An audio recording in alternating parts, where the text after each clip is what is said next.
Hey up and welcome to Last Cast. Bit of a different one. We're still chasing the old predators, but obviously, as we've said to you before, we don't fish for pike through the summer months. So we're just on a local canal. We've fished it before with lures, you know, for small stuff for perch. I think you've seen that on some of our vids, and we know that there's perch here. The idea being is that that's the main quarry, but in all honesty, whatever we catch, we catch. My setup, which Bob's always looks at in disdain, I've got a Drennan feeder spool reel on, just because it matches and balances up with the rod. The rod itself is a MIDI white knuckle CX series waggler. I think it's 10 foot, something like that. The bit Bob's doesn't like is I've got 10-pound line Maxima straight through, Preston weight on it, and then just the usual down to a size 12 barbless with worms on. I've used it quite a bit for catching on the canals, and it seems to catch. Tend not to pick up roach and smaller stuff that's obviously line sensitive, which I don't have a problem with, because at the end of the day I'm after some perch. So I'm literally going to be fishing in the edge here. We've got the keep net in to see whether we can catch something. Let's get fishing and see what we come up with. Have a nice relaxed session. Right, so we've got a bit of chopped worming down the bank here, and I'm literally fishing rod's length out. Plumbed it up for on the bottom, and all I'm going to use is worm. So let's see whether Bob's is right and we don't get anywhere with this 10-pound line.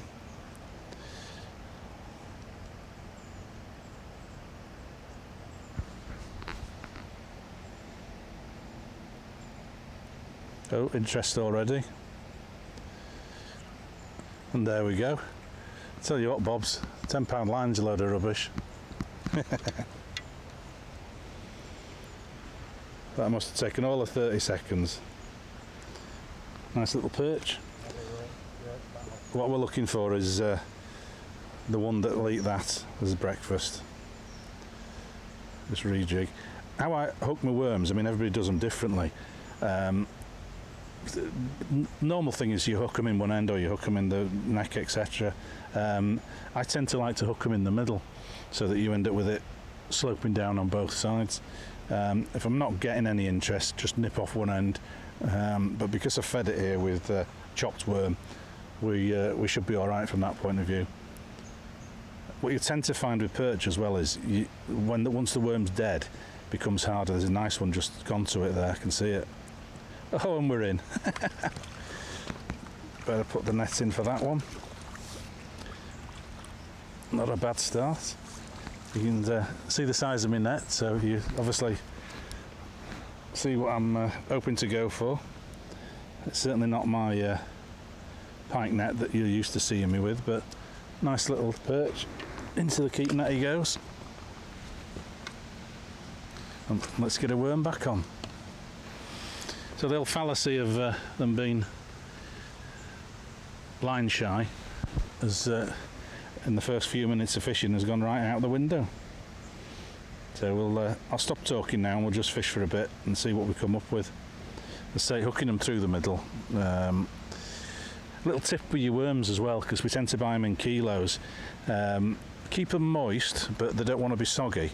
And if you sort of want to keep them for a while and keep them going, then as well as the moisture that you'd put into that, morning, as well as the moisture that you'd put into that, you would, I tend to just break up a couple of used tea bags, sprinkle them in, do it once every few weeks, and it tends to, you know, just keep them going. But it's more importantly to keep them in a cool area, cool space, garage floor, that type of thing. Let's say a bit of moisture in there, but don't have them swimming in it, and they'll last for ages. I think Bob's, during lockdown, had some for a couple of months, and we're still fishing with them.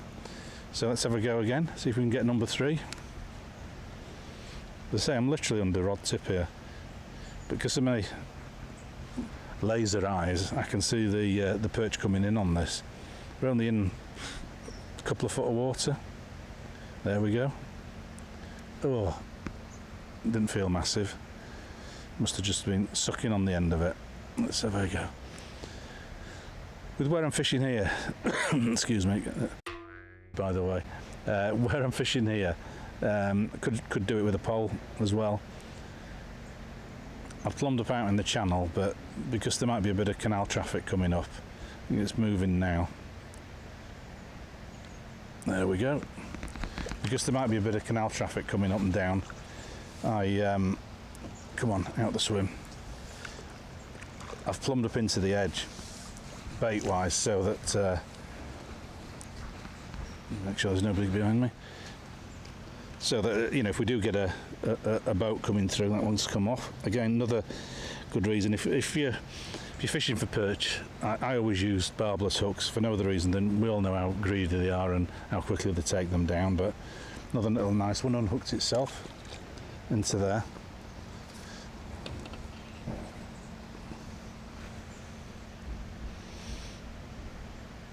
Keep fishing like this, we'll have the film done in about 5 minutes. Famous last words, you watch it, it'll die a death now. Just swing it back out. Thing with perch though is just keep feeding the chopped worm in. What you tend to find as well, whoa, straight on, that was a roach, I could see it go for it. Because they will mop it up very quickly. Look like some bigger fish starting to feed. It's all a bit churned up on the bottom, but I can see it as it's going down. No, something was moving with it. It wasn't taking the float down, but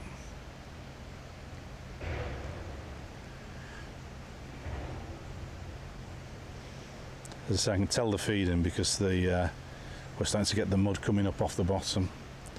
You'll notice that the float's moving and I'm not striking. The reason being is that I'm fishing with quite a reasonable sized float, and it'll take a reasonable sized perch to actually move it underneath.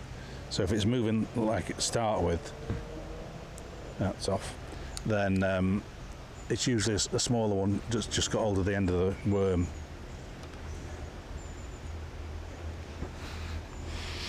Right. Re-chopped worm. I literally have a pair of those multi-scissors, nothing special, or single scissors and a small bait box. As I say, always hook them through the middle. You just then end up with both ends wiggling away. Because what can happen is if you hook them through the collar, the fish can come up from behind and just take the back end of it and knock the bit with the hook in. You can see the worm moving all over the place as it's going down, fish hitting it, but I think it's roach.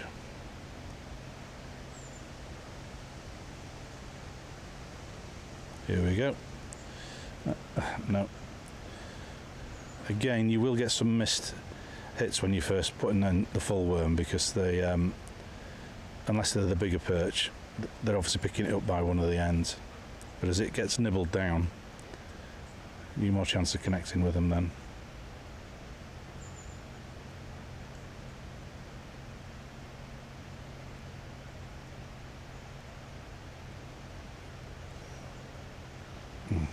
That was a little perch. What will probably happen is this will go dead at some point, in which case I'll start feeding out there and just get some more chopped worm in it. There we go. Now, little ones. You can see some look like roach moving around. It's relatively clear for a canal. Oh, there we go. Bit of a better perch, I think. If you notice, I'm also bringing them over to near the keep net, because what I don't want is to be playing them too much in the swim and spooking everything else that's down there. Good little tip with perch, and I picked it up off a good lure angler that I know, that again unhooked itself in the net. Put them in a net. There you go. Obviously we're putting these in a keep net, but you can put them in a second landing net if you're fishing a swim, etc., because they are a fish that spooks up very easily. And we've found that when we're lure fishing for them, that you'll get 2 or 3 coming out of a swim, and you think you're into it, and then all of a sudden it just dies. You come back an hour later, it's back on again. So it's it really is a case of either putting them in the net to keep them out the swim, or you're moving on and then fishing for them again when you come back. But so far, good little bit of sport, reasonable stamp of fish, as Hayden says. That was a titchy one. The other thing as well, because I'm using a size 12 hook and full worm, dendrobinas, I don't tend to use lobworms. They're expensive, but if you want in a lobworm size bait, just put 2 or 3 dendrobinas on. And they're also the lobbies I find harder to keep alive.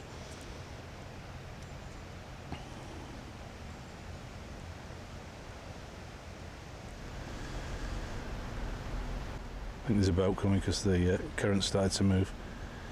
Doesn't do any harm as well, people, to keep just flicking it out again, because sometimes the movement, if they're competing, the movement of the worm fluttering down is what you'll get them with. There we go. Not a big one, I'll swing this one in.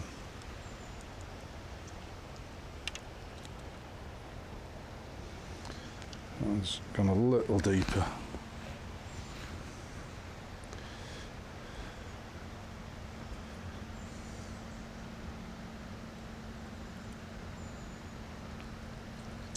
So it's simple. That's why I use the big disgorger when I'm perching, because you can see the size of the hook and the end of that. The end of the disgorger covers the hook up quite nicely, so even when it's deep down you can still get it out, because the hook basically is covered, so you can push it a little bit deeper and then it'll come free. This is ridiculous. Another little one. Limiting. Again, nicely in the lip.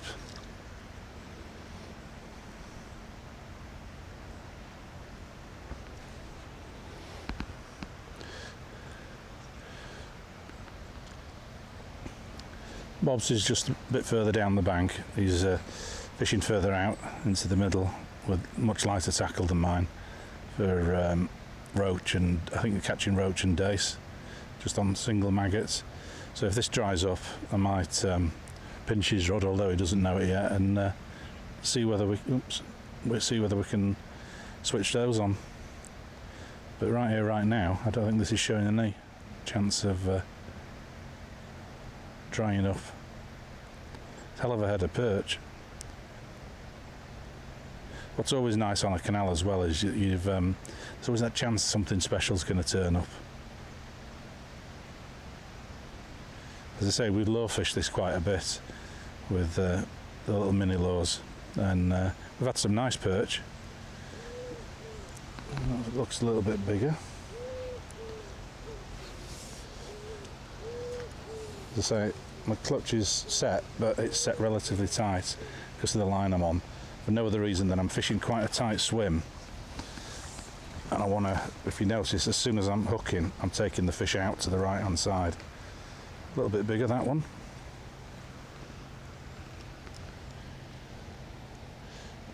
Nice fish, that. Absolutely stunning colours.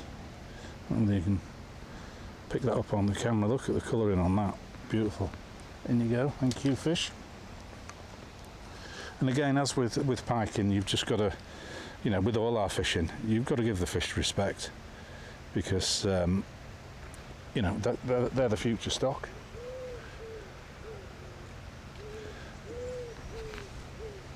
And also, you know, it's a privilege of catching them. But you don't need big barbed hooks. I might lose the odd fish, but in all honesty, what you tend to lose are the smaller fish. And as you see, the bulk of these fish are spitting, because you can fish in sort of slightly heavier tackle. You just keep the pressure on, bully them over to the side, get them in the net, and then 90% of the fish I'm catching are actually unhooking themselves in the net. But again, that's down to the fact, one, I'm using a barbless hook, and two, I'm spot on depth here. Might need to refresh this worm a bit, because I've had about 3 or 4 fish on it and it's a bit sucked out now, so to speak. And there's something feeding out there, which could be a bigger perch. No, not seeing any pike action, but there's something whacking the fry. I mean, this is phenomenal perch fishing.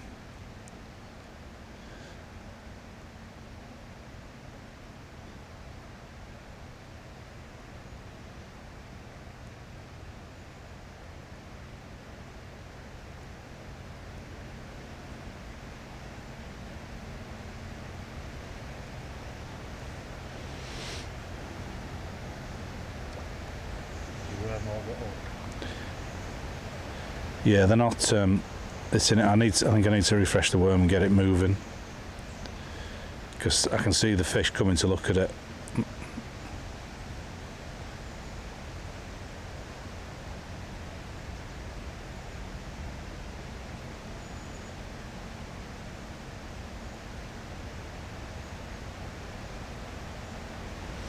Right. The hook that I like to use as well are the Guru wide gape ones, because they're relatively small hook. Well, these are a size 12, but they have a big eye on it, and I tend to like to use a Palomar knot as much as I can. And you can tie a Palomar knot even with 10-pound line and through these, and they're also quite a strong hook. I think they're really made for probably catching carp and that type of thing.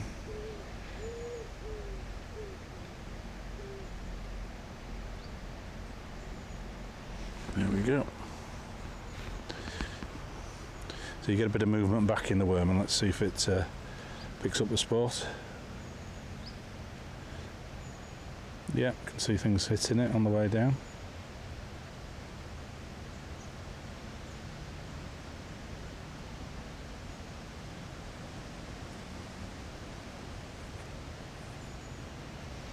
There are pike in here as well, so nothing of any size that we've ever come across, but there's a chance that we could end up picking a jack up.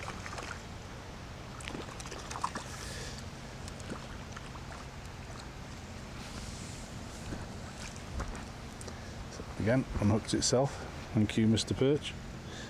Stunning colours. Don't know whether it's this particular water, but they're very colourful fish.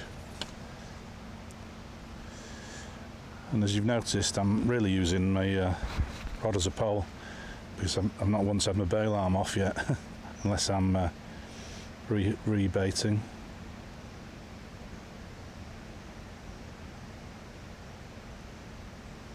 Just getting a bit of interest wiggling there. Again, because it's bang on depth, I can tell what's happening with it. It's just moving around a bit. No, a bit too premature.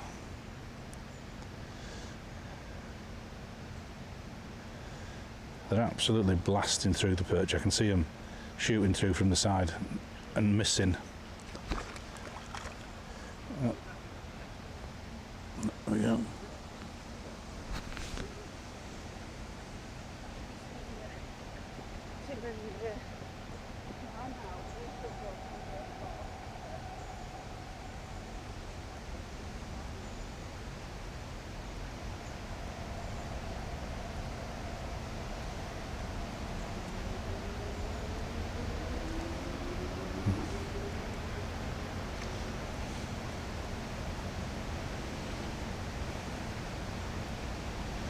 What I tend to do as well is not really a normal strike. I tend to fish for perch a little bit like I do for pike. Is you obviously with pike you're winding in till you feel resistance and then striking. And what I tend to do in this instance, I'm lifting the rod, but if it was further away then I'd wind in until I can feel that there's something there, and then just a little flick just to set the hook. Let me get a bit slower now, I think. That one, I think that was a roach or something.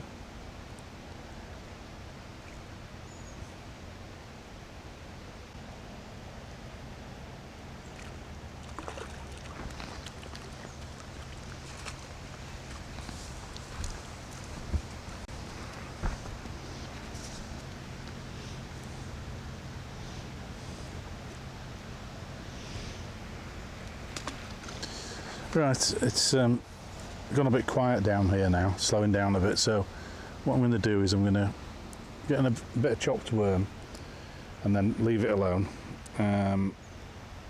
Bob's has been feeding the swim further out in the middle with some silvers, so I'm going to pinch his rod, but he doesn't know yet, and just see whether we can get something going there. But let's get a handful of chopped worm in here,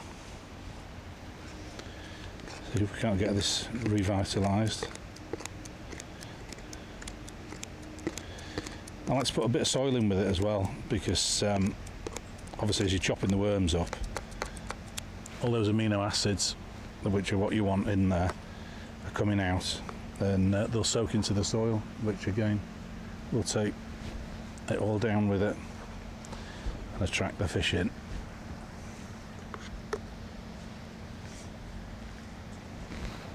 Right, quick update. Perch have been fishing well all day, but it just seems to be drying up a bit at the moment. I'm starting to get weird little knocking bites, which, to be fair, I think are probably roach, dace, that kind of thing. So what I'm going to do is, as I did earlier on with Bob's tackle, fishing over the other side there with the lighter stuff, I'm going to just pop a few in. I'll bring this in now, this worm. Just going to fish a single maggot close in down the bank here, and you know, see what it is that's actually been pestering us. So let's get this one in.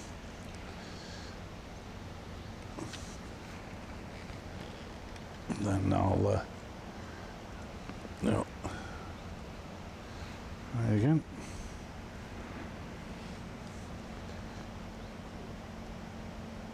That away.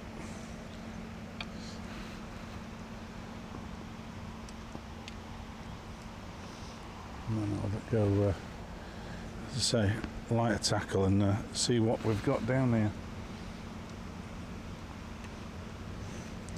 Certainly not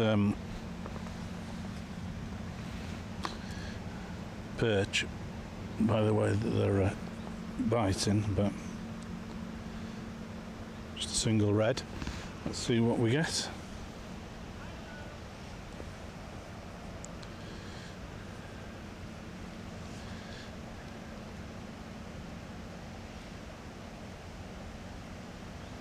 If anything.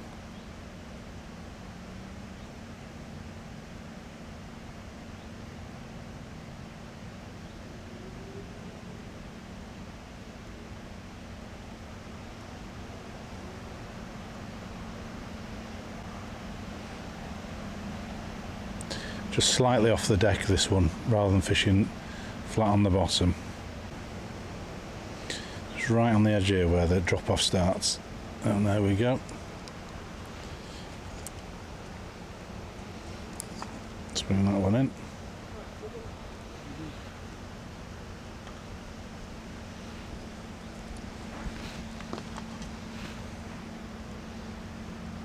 Little trouble at that.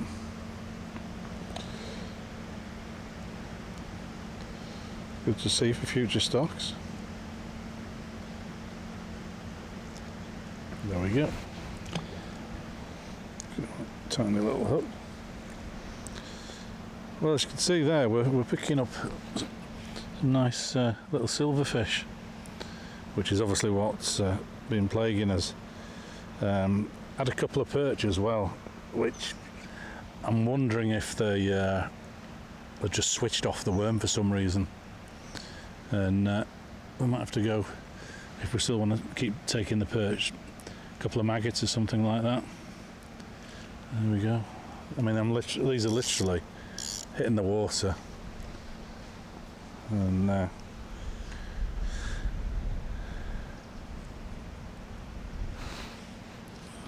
you go.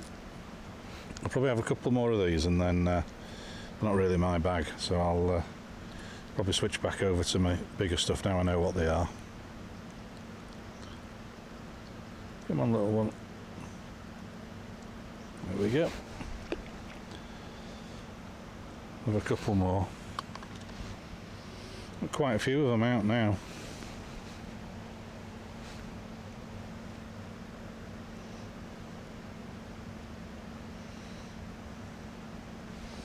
Literally.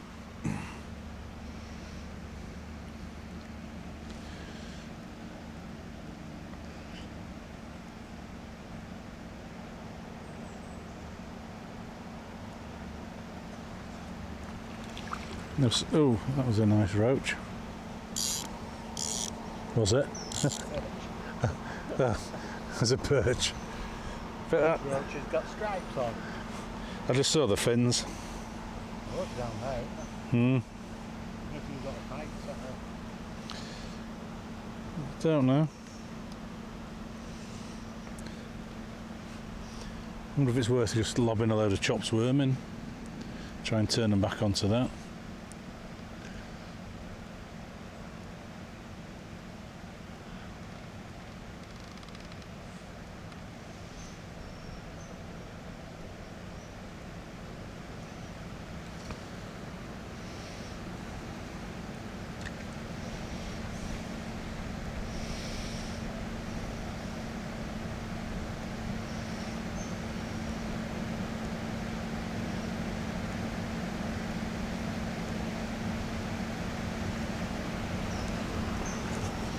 Oh.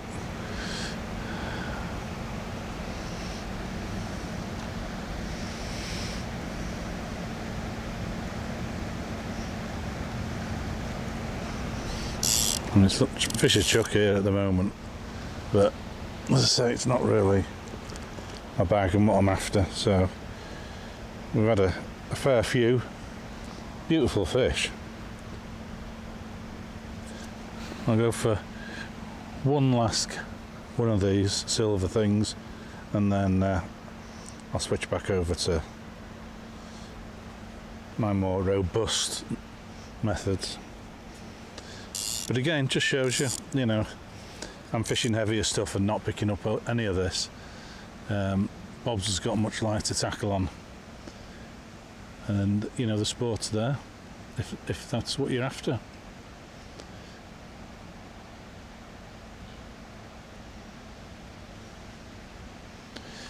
Feels a bit better. Not the perchy. It was. Right, I've got to land another fish and then we're done with this stuff.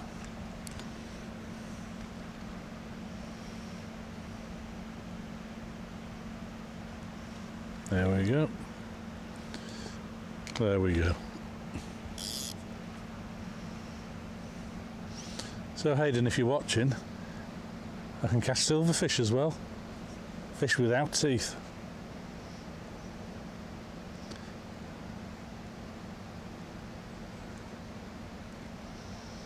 It feels a bit bigger. Come on. And it's a perch. Was. Right, I've had enough of this silver lark. Thank you very much, Mr. Bobs, for the loan of your rod, so to speak.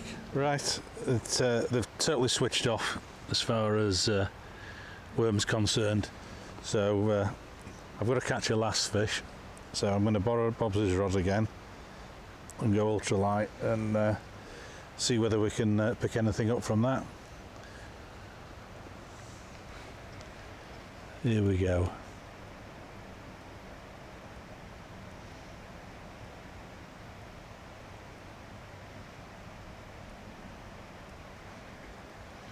And we're straight in. Let's get it in the net and then we're done for the day.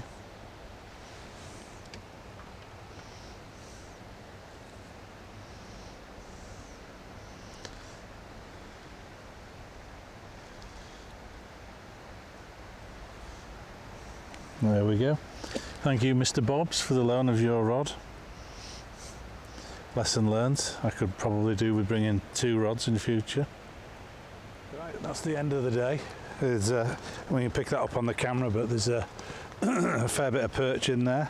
It's had some fantastic action and some fantastic fish, but it just goes to show you what's in the canals. What do we reckon weight-wise there? 20 pounds. About, yeah, probably about 15-20 pound of fish there. Yeah. Which you know, when you're looking at average size perches and things, it's you know, it's a good little bag of fish. I'm going to get them back in now.